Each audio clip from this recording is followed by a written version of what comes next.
자, 이번 시간부터 보실 부분은 소방시설관리사 1차 필기 과목 중 제4과목입니다. 위험물의 성상 및 시설 기준이라고 하는 과목인데요.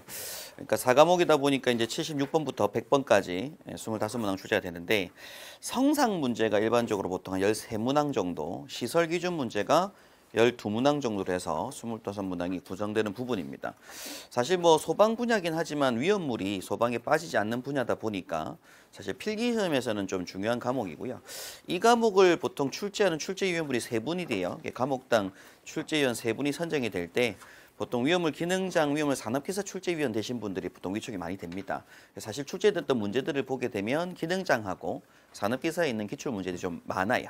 유형들 자체가 그런 유형의 문제라고 보시면 될 것 같고, 그래서 어느 정도 이제 기능장이나 산업기사를 또 공부 취득하시고 이제 관리사 넘어오신 분들은 좀 쉽게 접근하실 수 있는 과목이긴 하지만, 사실 소방 분야 쪽만 계속 계시다가 또 하신 분들은 어려울 수 있는 과목이기도 합니다. 그리고 사실 이 위험물 과목 자체가 2차 실기시험 과목 중에서 과거에 한 문항 정도씩은 나온 적은 있어요. 소문항으로 한 5점에서 7, 8점 사이 문제들로 2차 실기시험 때 위험물 쪽 문제가 한 문항 나온 적이 있습니다. 그러니까 예를 들어 위험물 시설 기준 중에 보게 되면 위험물 파트에서 다 필요한 소화 설비, 경보 설비, 피난 설비 기준이 있거든요. 근데 그 기준이 소방 시설 기준하고 조금 달라요.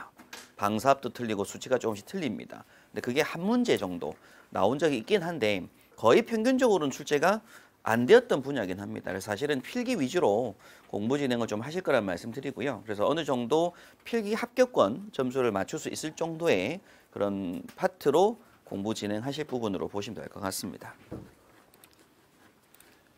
공부하시는 챕터는 크게 두 챕터로 구성이 되는데 위험물 성상이 있고요. 시설 기준이 있습니다.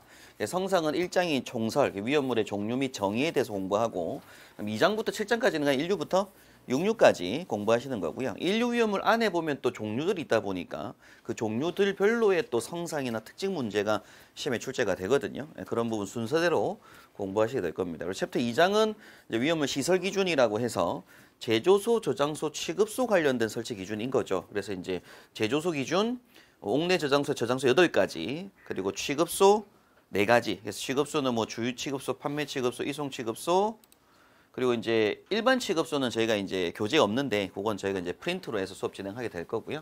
그다음 기타 나머지 위험물 운반에 관한 기준, 뭐 소화설비, 경보설비, 피난설비 기준, 위험물 안전관리에 관한 세부 기준이라고 하는 서류 법적 문서들이 있습니다. 이런 것들을 교재 없는 내용들은 좀 추가 첨부 자료로 프린트로 해서 수업 진행하는 시간을 가지게 될 거고요.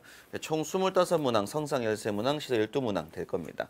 공부하시는 과정은 이론 공부 먼저 진행하시고 뭐 교재에 있는 예상 문제 풀고, 기출문제집도 저희 교치문제를 보시게 되면 성상 기출문제만 따로, 시설 기준 기출문제만 따로 만들어 놨거든요. 기출문제를 보면 성상만 한번 기출문제를 한번 풀어보는 시간 갖고, 또 시설 기준 쪽만 기출문제 풀어보는 시간 가지시게 되면 아마 성상의 문제 13문항 정도 중에서 한 절반 이상, 사실 6, 7문항 정도는 정말로 좀 기본입니다. 어떤 기본이냐면 인류 위험물의 공통 성질에 대한 문제, 세부적인 게 아니라 뭐 공통 성질, 그리고 또 인류 위험물과 뭐 혼재 가능한 물질 종류 찾는 문제라든지, 또 기본적으로 또 반응했을 때 생성되는 생성물 찾는 문제에서 나온 유형들이 딱 정해져 있습니다. 항상 매회. 그래서 그 유형들을 좀 파악하시면 분명히 한 6, 7문항 정도는 충분히 쉽게 맞출 수 있는 문제가 출제가 될 거고요.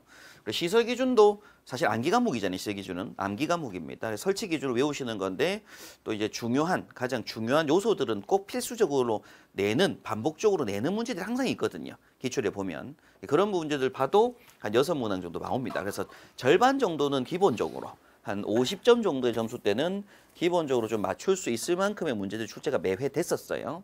남은 50점 파트는 조금 어려울 수 있습니다. 기능장 공부를 하신 분들이라고 하면 점수를 좀 높게 받으시겠지만, 뭐 그렇지 않고 공부하시게 되면 아무래도 시간 투자를 여기 많이 할 수 없다 보니까 아마 절반 정도의 목표 점수를 보통 잡으시게 될 거고요. 저는 이제 뭐 처음 OT 때 말씀드렸지만 목표 점수를 보통 잡을 때 저는 이제 위험물 쪽을, 저도 이제 전공한 건 아니다 보니까 위험물 쪽에 집중을 많이 안 했었었고, 또 수업 진행할 때 위험물 하신 분들은 모르겠지만 안 하신 분들은 좀 어려울 수 있는 과목이긴 해요. 근데 기본적으로 50점대 점수는 무조건 나올 수 있는 과목이기 때문에 뭐 제가 일단 시험장에서 시험 딱 치면 76, 100번 문제를 딱 풀잖아요. 근데 풀면 이제 문제를 한 가지 풀어서 딱 맞출 수 있는 문제가 있습니다. 그런 문제하고 모르는 거 애매한 문제가 넘어가야 돼요. 안 풀고. 안 풀고 넘어가야 돼요. 안 풀고 넘어가고 확실하게 아는 문제 답 체크해가지고 그 확실하게 아는 문제가 25문항 중에 몇 문항 이상? 10문항 이상 나와야 되는 거죠. 10문항 40점이니까. 그래서 이제 최소한 12~13문항 정도가 아는 문제가 확실하게 아는 문제가 나오도록 준비를 하셔야 되고요.